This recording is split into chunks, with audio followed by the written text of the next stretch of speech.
Today's Toy Spot, we are having a look at the DC Comics, DC Icons, figure number 9, the Hal Jordan Green Lantern. Green Lantern features 26 pieces. As you can see, he comes with an armored up series of armored pieces that you can add to the figure. What's interesting about this particular figure is A, it's a deluxe figure, so you're getting a lot more accessories than some of the other figures that we had to look at, but on the back of the package, the figure also is not listed when we had a look at the other figures in this line. The only figure that we hadn't looked at was Lex Luthor, but all the other 3 figures, Green Lantern was not listed on the back.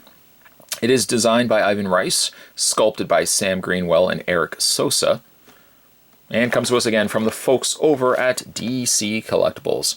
Spot's going to take a break and get this opened up, but when we come back, we're going to get a better look at the DC Comics, DC Icons, figure number 9, the Green Lantern Hal Jordan. There's more heading your way, guys. Don't go anywhere. Stay tuned. Okay, so we've got a ton of different accessories we're going to look at for Hal Jordan, but before we do that, let's have a look at the figure itself, and then we'll armor him up in a second.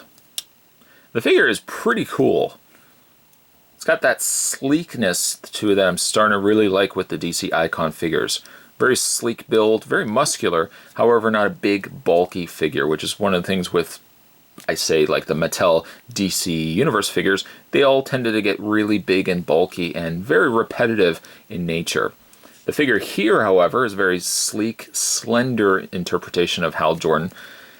It's not quite one specific, and that's really a consistent trend with the Icon figures. It's not a specific reference to one incarnation of Hal Jordan over another.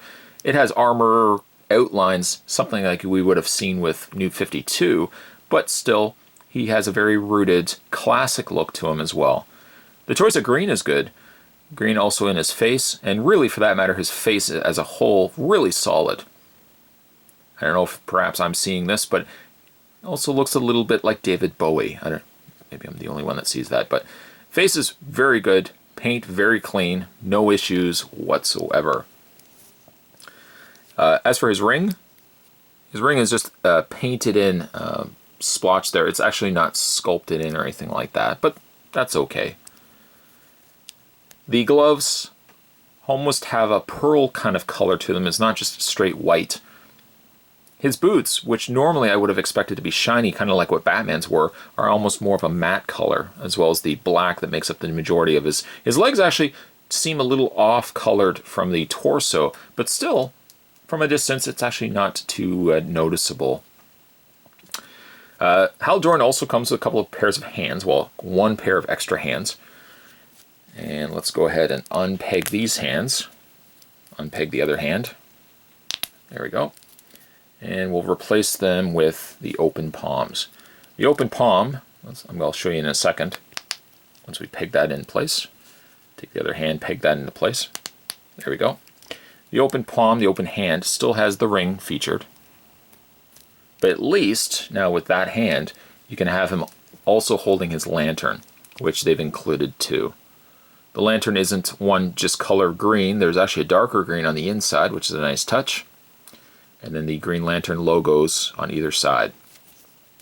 So you can take it and fit it into his hand. It's easier probably to get it into this hand because he's going to hold it a little bit better than this hand here. So you've got that.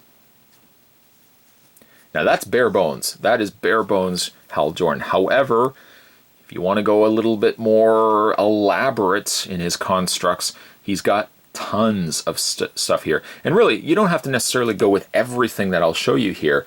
You can only just, if you want to just go with a few things here and there, you could do that too. It's not to say that you have to necessarily use all of the accessories that I'm going to show you. I think for this, what I'll do is I'll replace the hands to the closed fists. Just peg that into place. There we go. And let's look at some of the accessories that he comes with. Well, for starters, he comes with an energy construct of just a fist. And they all have a translucent plasticness to them. So like this is translucent in color. I like the jagged look of the glove here. And we can take that and fit that over his palm. This is why actually I wanted to use the closed fists, because it fits better using those. So you have that as an option. Just stand alone if you so wish.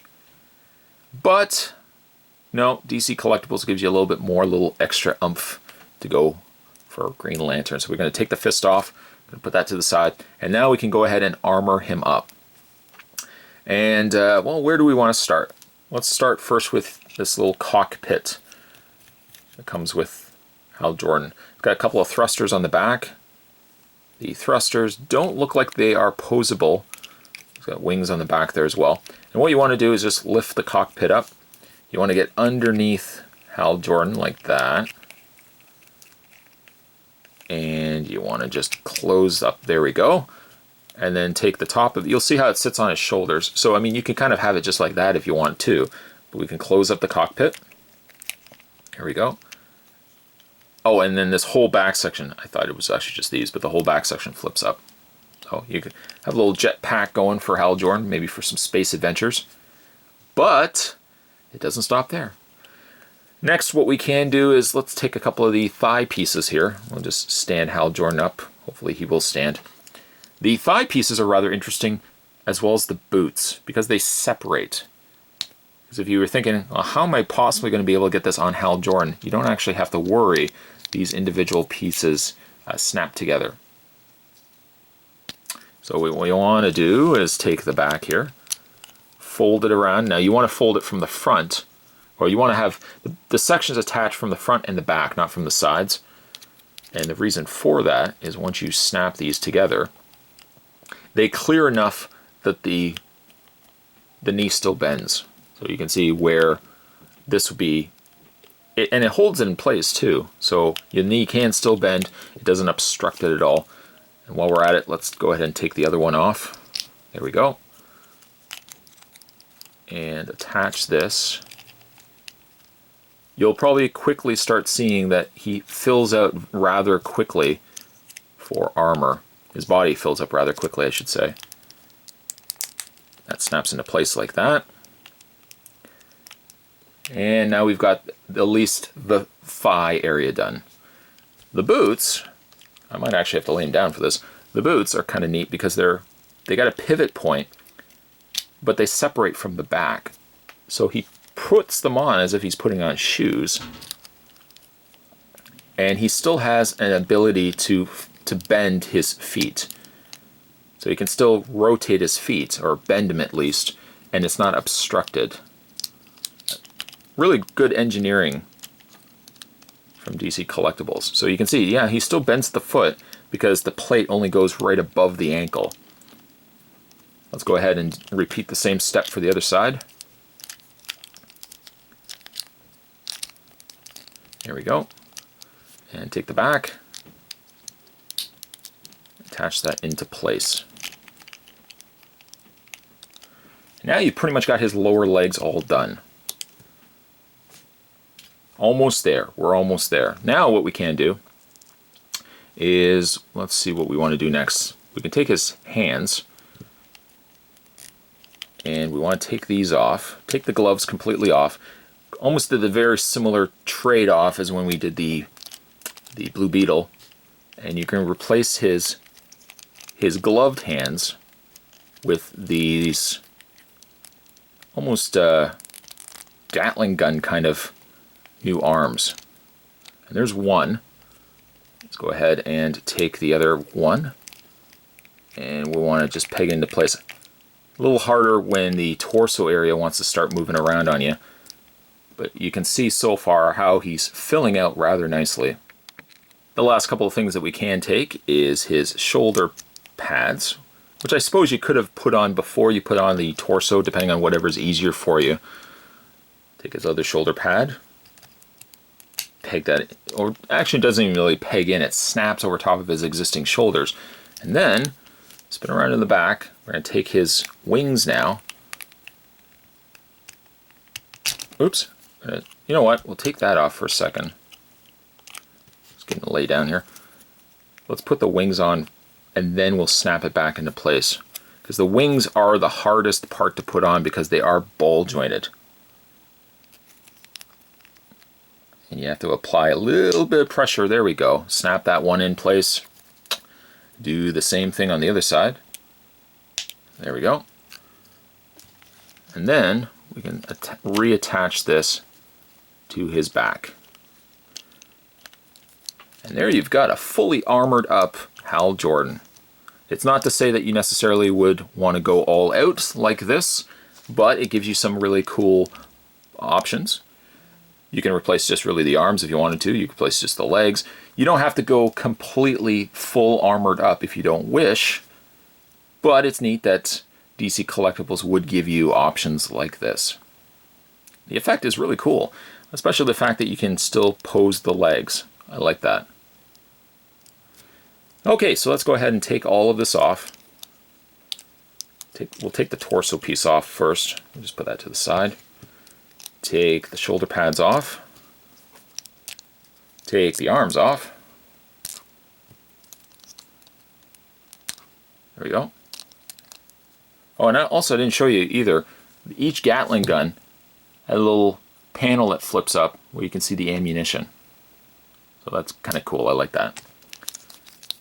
Go ahead and take the legs off. There we go. First leg, second leg. Take that off. And finally, the thighs. There we go. There's one. And there's the other one. We'll just put the armor all to the side. Let's give him back some arms. There's one.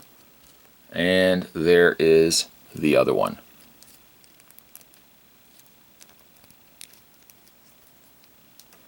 When it comes to, let's get the camera to focus. When it comes to Hal Jordan's articulation, his head is on a ball joint. Pivots up and down, also rotates all the way around. He has hinges in the shoulders. Those hinges also allow the arms to rotate all the way around. A swivel at the top bicep, double hinged elbows. A swivel technically in the glove because that's where you can pull the arm off. He's also got a hinge and rotation in the hands. An upper torso ball joint. A crunch in the lower abdomen. And finally, ball joint legs, double hinged knees, a pivot and hinge finally in the foot. I really like this figure that they would have gone all out and given us all the extra accessories. Truthfully, you may not display Hal Jordan with all those things that we were just having a look at, but it's neat to have the options available, and DC Collectibles seeming to really have a lot of love and loyalty to this line. Could have easily just given us what you see right here. Could have also given him just a lantern right here. But no, they went a little extra. They gave us a little extra for bang for our buck, and I really do appreciate them for that. Hal Jordan's a stellar figure, one of my favorites from this line. I mean, really, all four figures that we've had a look at all bring different things to the table, and all of which are very strong.